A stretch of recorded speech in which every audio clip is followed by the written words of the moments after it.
to see you again. Welcome to Hell in the Hallway with your host, Billy. Another mental check-in on the idea of voices becoming viewpoints. That's today's episode. And I'm happy to be able to bring this to you because honestly, this is something that I talk about with my clients regularly. How do they arrive at the perspective or the narrative that they've driven for themselves, that they brought the storyline that they tell themselves about themselves, right? So you've probably heard me talk about that multiple times, but I want to focus on today, not just the narrative, but the voices that created the narrative. So Billy, what the heck are you talking about? Voices, narrative, perspective. What are you saying? So as we are brought up, right, we have a number of people who kind of speak into our life, right? People, our mom, our dad, aunts, uncles, society speaks into our life as well, telling us who we are, telling us who we're not, things of that nature. And so if what ends up happening is that we have all these labels placed on us about who we are, regardless of your sex, male, female, your gender, whatever it happens, non-binary, I don't care who you are, you have labels that are placed on you. Now, most of the time, these labels can be explicit or implicit. What does that mean?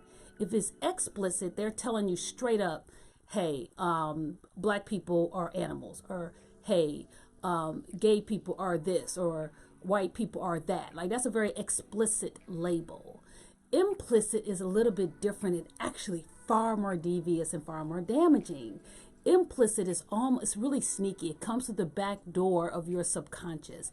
There's certain messages that come through, right? So for example, in the media, it could look like, I saw this commercial once where no, actually, it wasn't even just a commercial. It was this product that on one box, they had a family that was intact, white man, white woman, and their child. On the other box, it was to market towards African Americans. It was a black woman and her child. That's an implicit message, right? It's an implicit message that the father is not present. I've actually seen that in commercials as well, right? Also, what you might see as implicit messages is, for example, if you see Latinx individuals only cutting grass as terms of occupation, that's an implicit message. So we have to be careful what we're absorbing in these implicit messages. Listening to the music that you think about the music you listen to. It actually sends you implicit messages as well. But we're getting too far off the topic. Back to voices become viewpoints.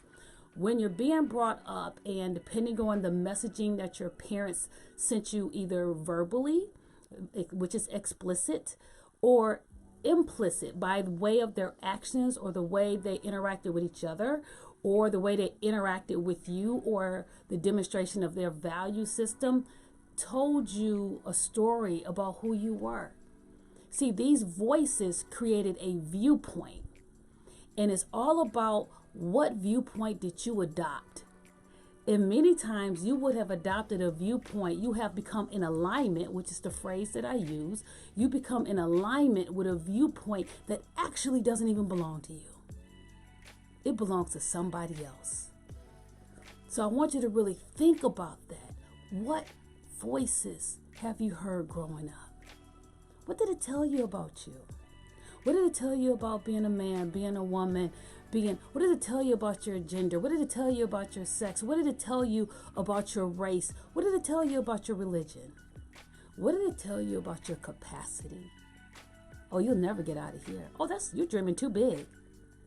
I had a situation where this one young lady has told her dad that she wanted to be a doctor. And he told her, he was like, why don't you just be a nurse, be something a little more attainable.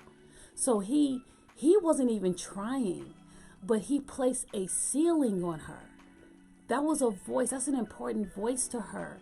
He placed a ceiling of her capacity, but it's really only based on his limitations of his own ceilings. See, that's a voice. And if she wasn't careful, if she wasn't aware, she would have been in alignment with that voice and said, you know what? You're right. I should probably look for something a bit more attainable. This is probably too much for me. Who are the voices that you're listening to? What are they saying? What have they said? What have you put yourself in alignment with in the story that it has told you about you? So again, think about that. Voices become viewpoints. Be careful of the voices, my friends. They do change you. They do shift you. Thanks for checking in again, and I look forward to hearing from you next time.